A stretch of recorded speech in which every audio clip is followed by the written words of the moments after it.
All right, shall I start? Sure. All right, so let me start with who I am now and who I was when I entered Wisconsin University. I'm 96 years old now.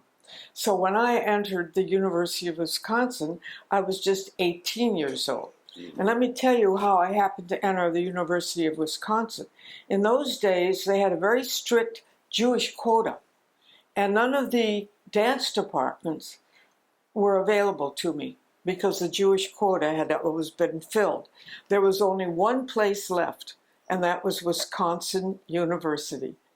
So I was a little weary and disappointed that I couldn't get into the colleges of my choice, but I was still very excited that I was going to be able to dance. That was the only thing I wanted to do with my life, was I wanted to dance. My father wanted me to play the harp. He was very upset that dance seemed to be something that I felt was a necessity in my life. But because I was going to college, that was enough to satisfy him. So I was very excited. It took me a long time to find a place to live because, again, there was this Jewish quota, which may shock you. It may shock you that this was so in those days. But let me tell you, it was true. I had a very difficult time finding a place to live. They used the expression, "we don't mix here." You can imagine how that made me feel, how confident I felt at that point, entering the university. So I was very excited. It was the first day, and I was the first one to get there. And I entered what I thought was the building, the right building, and I went what I thought was the right place.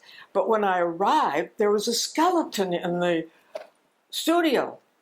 And I thought, oh my God, I'm in the wrong place. I'm in the science building and I don't know what to do. And I was so upset because I felt a failure immediately.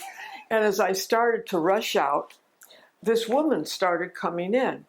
And she was walking with great confidence, upright, very elegant, very beautifully dressed. And she said, "Where are you running to, young lady?" And I said, I'm very sorry, but I think I'm in the wrong place. I want to be in the dance studio, in the dance department. And she said, "You're in the right place. Come in." And I was flabbergasted. What was a skeleton doing in the dance studio? So I was the first one there, and she was there talking with me, making me feel very comfortable. And by the time the rest of the students arrived, I had calmed down, and I had felt very at home, and I immediately fell in love with Margaret H'Doubler. She was really a super elegant human being in every way, in her way of relating to people, in her way of carrying herself, in the way she dressed. And I immediately felt, this is going to be just great. Having Margaret H'Doubler as my teacher, I've always felt she was my only teacher. She was the only person that really affected me profoundly, deeply, and forever.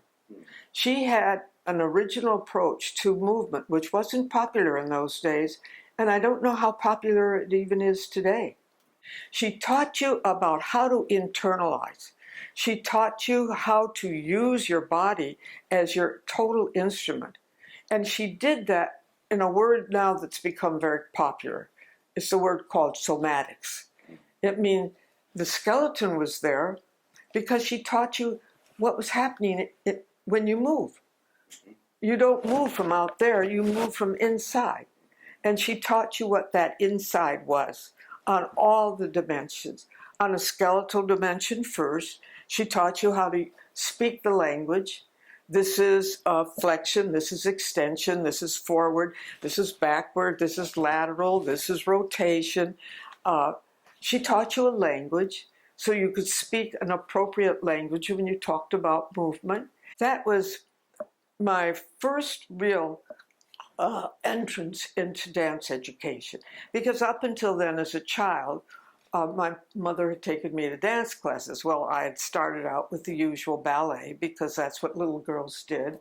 And I was apparently very awkward and everybody laughed at me. So my mother was embarrassed and she took me out. So she put me into an Isadora Duncan dance class where I could wave flags and bounce balloons. and skip very freely, and I loved that. So that was very nice. And then she began to introduce me. From there, then I was introduced to the Denishawn dancing, and then from there I was introduced to Humphrey Weidman. And I'd been invited after high school to go join the Humphrey Weidman Dance Company. And my father and mother insisted that before I did that, I had to go to college and get a degree. So that's how I ended up at Wisconsin. So it was pure accidental. And as I say, it gave me a life. It gave me a life. Margaret H'Doubler gave me a life. She taught me how to learn to dance. And I at that time, I don't think I could have gotten that anywhere else in the country that I know of.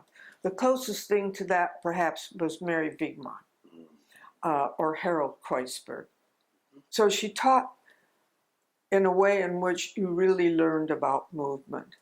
And as I say, as a result of her influence, it has endowed me with a certain curiosity, because there's no end to learning about movement. There's no end.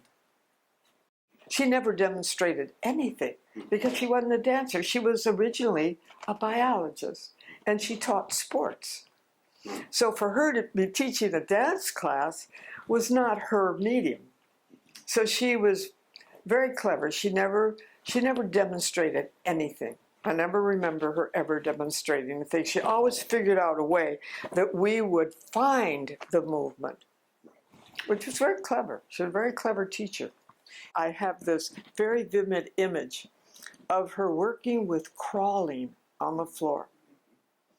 And, you know, I thought that was a little odd, that I'd just be crawling on the floor. But I can remember that when she had me do that, how difficult it was. I didn't realize. I thought, oh God, I feel babyish crawling on the floor.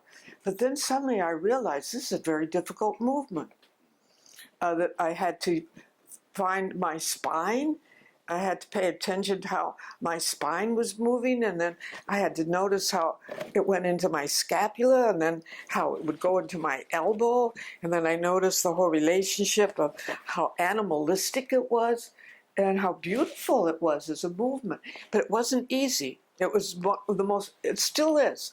I still find it a very difficult movement to do because it's so holistic. Because you do have to motivate the movement from every part of your body is working.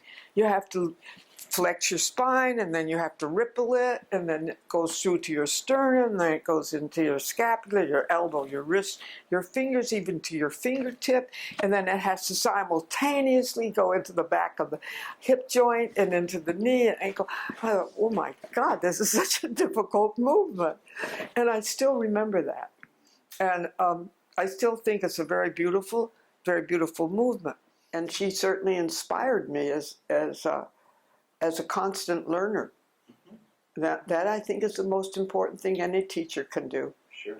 Because no one teacher can find all the answers, but a teacher can help you keep searching and going to where you need to go next. And so I hope that those of you that are at Wisconsin are able to absorb that philosophy, because that's the most important thing you can absorb. You're not going to learn everything you have to learn when you're in college. That's just a jumping off point.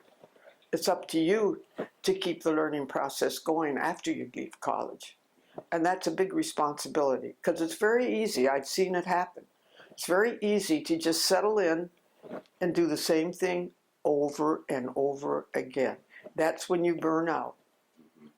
So the most important thing for you to learn is how to learn.